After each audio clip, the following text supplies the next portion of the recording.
Hello दोस्तों। इस session में हम लोग डिस्कस करेंगे एसएफएम की प्रिपरेशन शुरू करने से पहले आपको कौन से ऐसे 3 टॉपिक्स है जो एडवांस में प्रिपेयर करके रखने चाहिए सो दैट आपका जो प्रिपरेशन है एसएफएम का वो काफी स्मूथ हो जाएगा। अगर आप ये 3 टॉपिक जो मैं बताऊंगा वो अगर प्रॉपरली प्रिपेयर करके रखते हो, अच्छे से प्रिपेयर करके रखते हो, तो आपका जो एसएफएम का प्रिपरेशन टाइम है वो एटलीस्ट 10-15% से रिड्यूस हो जाएगा। एंड जो ओवरऑल प्रिपरेशन का फील है वो काफी कंफर्टेबल रहेगा। जब मैं यहाँ पे प्रिपरेशन की बात कर रहा हूँ तो मैं दोनों टाइप की प्रिपरेशन को इंक्लूड कर रहा हूँ। पहली प्रिपरेशन एज इन आपने कभी एसएफएम पढ़ा हुआ नहीं है, आप पहली बार पढ़ रहे हो, कोई क्लासेस ले रहे हो, कोई मेरे से ले रहे हो या कहीं और से ले रहे हो, और प्रिपरेशन शुरू कर रहे हो, जस्ट शुरू कर रहे हो। ठीक है, उसके पहले ही आपको कर लेना चाहिए। दूसरा, अगर आपने 2 साल पहले एसएफएम की क्लासेस करके रखी हुई है और अभी आप रिवीजन शुरू कर रहे हो तो उस रिवीजन के पहले भी ये 3 टॉपिक्स आपको थोड़ा सा एडवांस में प्रिपेयर कर लेना चाहिए, रिवाइज कर लेना चाहिए। और ये जो 3 टॉपिक्स मैं बताऊंगा वो आप कोई पहली बार नहीं पढ़ने वाले हो, आपने ये सीए फाउंडेशन में ऑलरेडी पढ़ के रखा हुआ है, तो आपके लिए बहुत नया नहीं रहेगा। बट थोड़ा सा एंगल बदल के आपको रिवाइज करना पड़ेगा या प्रिपेयर करना पड़ेगा। तो चलिए जानते हैं कौन से हैं ये 3 टॉपिक्स। शुरू करने से पहले मेरा इंट्रोडक्शन, मेरा नाम है शशांक वांदे। मैं सर्टिफाइड एफआरएम हूँ। FRM is for financial risk manager, so it is from GARP USA. And I also hold degree, graduation जो है वो मेरा बैचलर्स है इन कंप्यूटर एप्लीकेशन। सो ये 3 टॉपिक्स है। पहला टॉपिक है जो स्टैटिस्टिक्स से रिलेट करता है, जो कि है बेसिक स्टैटिस्टिक्स, आपको पढ़ के रखना चाहिए। इसमें mean, standard division, correlation, covariance, ये सारे कॉन्सेप्ट्स कवर हो जाते हैं। देन आता है नेक्स्ट नॉर्मल डिस्ट्रीब्यूशन, ये आपको बहुत अच्छे से करके रखना है।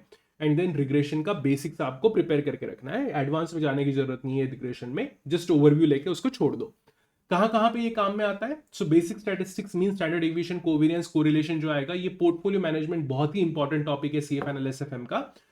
यहां पे आपको ये बहुत काम में आएगा। पूरा पोर्टफोलियो मैनेजमेंट का प्रिंसिपल या पूरा पोर्टफोलियो मैनेजमेंट का जो फाउंडेशन है वो ये बेसिक स्टैटिस्टिक्स है। अगर आपको बेसिक स्टैटिस्टिक्स पहले से आता है तो आपको ऐसे हो जाएगा पूरा पोर्टफोलियो मैनेजमेंट का चैप्टर। Second, normal distribution. कहां कहां पे आएगा नॉर्मल डिस्ट्रीब्यूशन? रिस्क मैनेजमेंट का एक चैप्टर है, वहां पे जो आप वैल्यू एट रिस्क निकालते हो उसमें नॉर्मल डिस्ट्रीब्यूशन का काम होता है।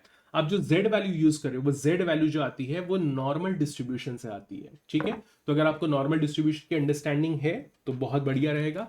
अगर आपको नहीं पता नॉर्मल डिस्ट्रीब्यूशन क्या होता है, जस्ट आपको एक व्यू देने के लिए दिखा देता हूं। सो ये है आपका, जस्ट अ सेकेंड, ये है आपका नॉर्मल डिस्ट्रीब्यूशन। ठीक है, सो ये नॉर्मल डिस्ट्रीब्यूशन की प्रॉपर्टीज समझनी, यहाँ पे तो बहुत ही एकदम सरफेस लेवल पे दिखा रहा हूं मैं। ठीक है, तो ये आपको समझ में आना चाहिए, ड्रॉ करते नहीं आना चाहिए, और ये कोड वगैरह की तरफ ध्यान देने की जरूरत नहीं है, ये आपके लिए नहीं है, जो मेरे डेटा साइंस वाले स्टूडेंट्स हैं उनके लिए है। ठीक है, so just focus on this. ये सारे यहाँ पे नॉर्मल डिस्ट्रीब्यूशन ही है, 1 2 3, तीनों के तीनों अपनी अपनी प्रॉपर्टीज है इन डिस्ट्रीब्यूशन की, तो वो आपको समझ में आनी चाहिए। बहुत बेनिफिशियल होगा अगर आपको ये यूज करना आता है, यूज करना एज इन अंडरस्टैंडिंग अगर है आपको, बेसिक अंडरस्टैंडिंग। देन जो सेकंड मोस्ट इंपॉर्टेंट टॉपिक है, एक और शायद नॉर्मल डिस्ट्रीब्यूशन कहाँ यूज करना है वो रह गया। रिस्क मैनेजमेंट का टॉपिक मैंने बता दिया है। Black Sholes and Metan model जब आप पढ़ोगे, दैट इज डेरिवेटिव्स का जो सेक्शन है, ब्लैक शोल्स बीएसएम, सो वहां पे हम ऑप्शन प्राइसिंग पढ़ेंगे, तो वहां पे black Sholes and Metan model है।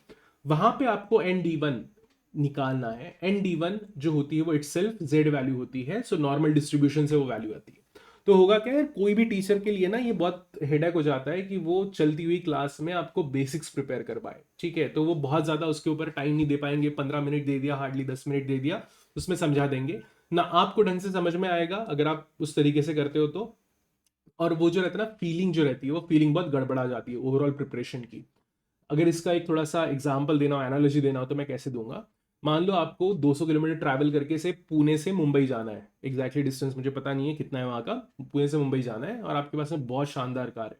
अब निकलते वक्त ना आपने गाड़ी में कितना हवा है वो चेक नहीं किया और आप निकल गए। क्या होगा, गाड़ी एक तो अच्छे से चला नहीं पाओगे, स्लो चलेगी, बीच में पंचर हो गई या बीच में पूरी हवा उतर गई तो पूरा ही लग गया। सो वो भी हो सकता है। या फिर जो पहुंचोगे तो काफी स्ट्रगल के साथ में, गाड़ी की पूरी हालत खराब करने के बाद में वहां पे पहुंचोगे। राइट, पूरी जर्नी खराब होगी। क्यों? क्योंकि आपने घर से निकलते वक्त अपनी कार में हवा नहीं चेक की थी। हवा चेक करने के लिए टाइम कितना लग रहा था? 10-15 मिनट का। 10-15 मिनट बचाने के लिए आपने पूरा का पूरा जर्नी खराब कर दिया, टाइम बढ़ा दिया, वहां पे बहुत दिक्कत हो गई। सेम प्रिंसिपल यहाँ पे भी अप्लाई होगा। अगर आप ये सारे बेसिक कॉन्सेप्ट अच्छे से कर लोगे तो आपकी पूरी ओवरऑल प्रिपरेशन की जर्नी जो है एसएफएम की, वो काफी बढ़िया और स्मूथ हो जाएगी।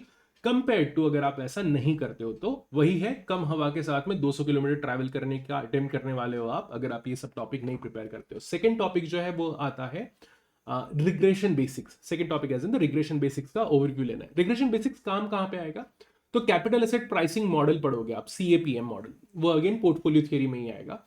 तो पोर्टफोलियो थियरी में CAPM पढ़ते वक्त जो आप CAPM का इक्वेशन यूज कर रहे हो वो एक्चुअल में रिग्रेशन इक्वेशन होता है, और वहां पे फिर आप वही डिस्कस करोगे कि स्लोप क्या है, देन कोएफिशिएंट क्या है, कोरिलेशन कोएफिशिएंट एंड इंटरसेप्ट क्या है।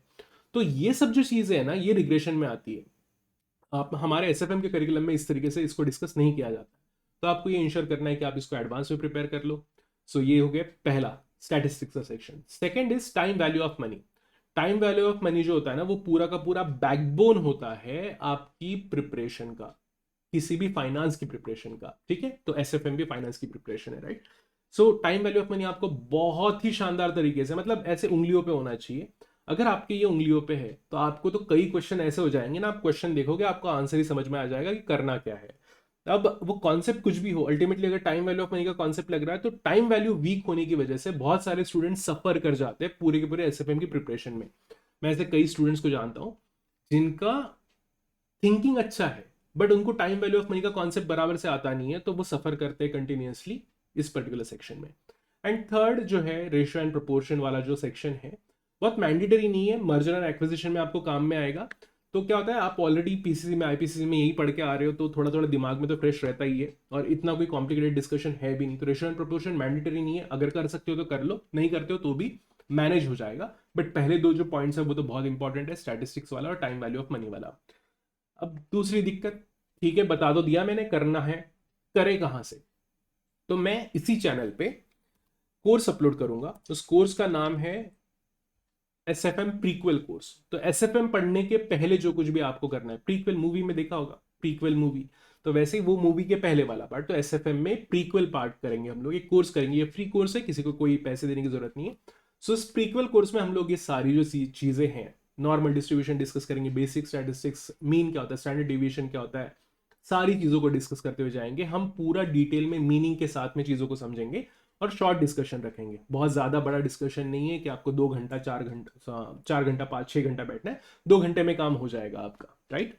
उसके साथ में टाइम वैल्यू ऑफ मनी और हर चीज को कवर करते हुए चलेंगे, ठीक है। तो ये था बहुत ही शॉर्ट डिस्कशन, ये फर्स्ट वीडियो था हमारे SFM की प्रिपरेशन स्ट्रैटेजी से रिलेटेड। इसके बाद में मैं काफ़ी सारे वीडियोस लाऊंगा जहाँ पे हम लोग डिस्कस करेंगे कि SFM की प्रिपरेशन स्ट्रैटेजी कैसी होनी चाहिए, साथ में कंटेंट वीडियोस भी रहेंगे जहाँ पे हम लोग SFM के सारे एडवांस कॉन्सेप्ट को अच्छे से डिस्कस करेंगे। उसके साथ में और भी कुछ टॉपिक्स है जो मेरे दिमाग में है, लाइक कि कुछ डिफिकल्ट क्वेश्चंस होते हैं हर चैप्टर में, तो वो डिफिकल्ट क्वेश्चंस हम लोग यहाँ पे डिस्कस करेंगे, right. So see you in the next video, thank you for watching this video, thank you everyone, take care, bye bye.